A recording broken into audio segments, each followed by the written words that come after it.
Bismillahirrahmanirrahim. Assalamualaikum warahmatullahi wabarakatuh dan salam sejahtera. Yang dihormati para hakim yang arif lagi bijaksana, guru-guru serta rakan-rakan yang saya kasihi sekalian. Bak kata pepatah, tak kenal maka tak cinta. Izinkan saya perkenalkan diri. Nama saya Nur Aisyah Maisarah binti Muhammad Fazan. Umur saya 10 tahun. Hobi saya bercerita. Cita-cita saya pula ialah menjadi seorang doktor yang berjaya. Rakan-rakan pembaca sekalian, pada hari ini saya ingin membicarakan sebuah buku yang bertajuk Kamilah English A, hasil karya penulis Salbi Saleh. Buku ini merupakan sebuah novel grafik yang sangat menarik kerana menggabungkan elemen cerita dan ilustrasi berwarna-warni yang mampu menarik minat pembaca, terutamanya dalam kalangan murid sekolah rendah. Buku ini diterbitkan oleh Anam Muslim Sendirian Berhad pada tahun 2015 dan mempunyai 126 halaman bercetak. Buku ini mengisahkan tentang seorang murid bernama Shana, seorang pelajar biasa yang mempunyai impian luar biasa. Walaupun Shana lemah dalam mata pelajaran bahasa Inggeris, namun dia menyimpan cita-cita besar, iaitu ingin melanjutkan pelajaran ke luar negara. Namun, perjalanan Shana bukanlah mudah. Di sekolah, Shana sering berasa rendah diri kerana dia sukar menguasai pelajaran bahasa Inggeris. Lebih menyedihkan, terdapat 2 orang rakan sekelasnya yang sering merendahkan dan membuli Shana kerana kelemahannya. Kata-kata sindiran mereka hampir membuatkan Shana berputus asa. Tetapi dalam kesusahan itu, Shana mempunyai seorang sahabat sejati bernama Hana. Hana sentiasa membantu, memberi semangat dan tidak pernah memandang rendah terhadap Shana. Sokongan Hana menjadi kekuatan terbesar buat Shana untuk terus bangkit. Selain cabaran di sekolah, Shana juga menghadapi masalah keluarga yang sangat berat. Ibu bapanya telah bercerai dan mereka hidup serba kekurangan.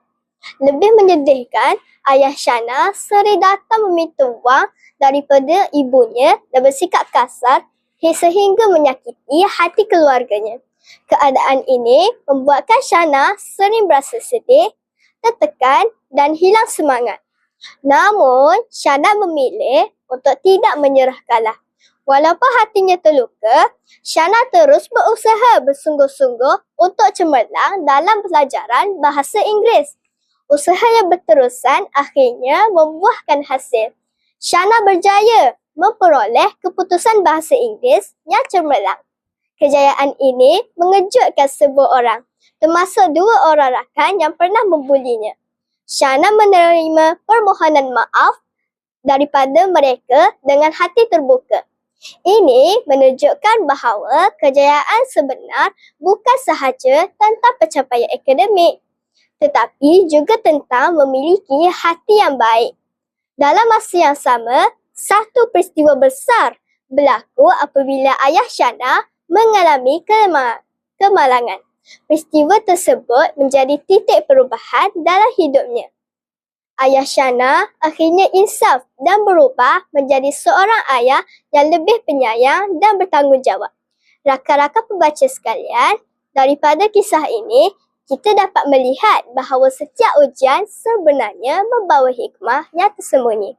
Antara pengajaran utama yang saya peroleh daripada buku ini ialah: pertama, usaha yang gigih mampu mengubah kelemahan menjadi kekuatan. Kedua, sokongan sahabat yang baik sangat penting dalam kehidupan kita. Ketiga, jangan sesekali memandang rendah kemampuan orang lain.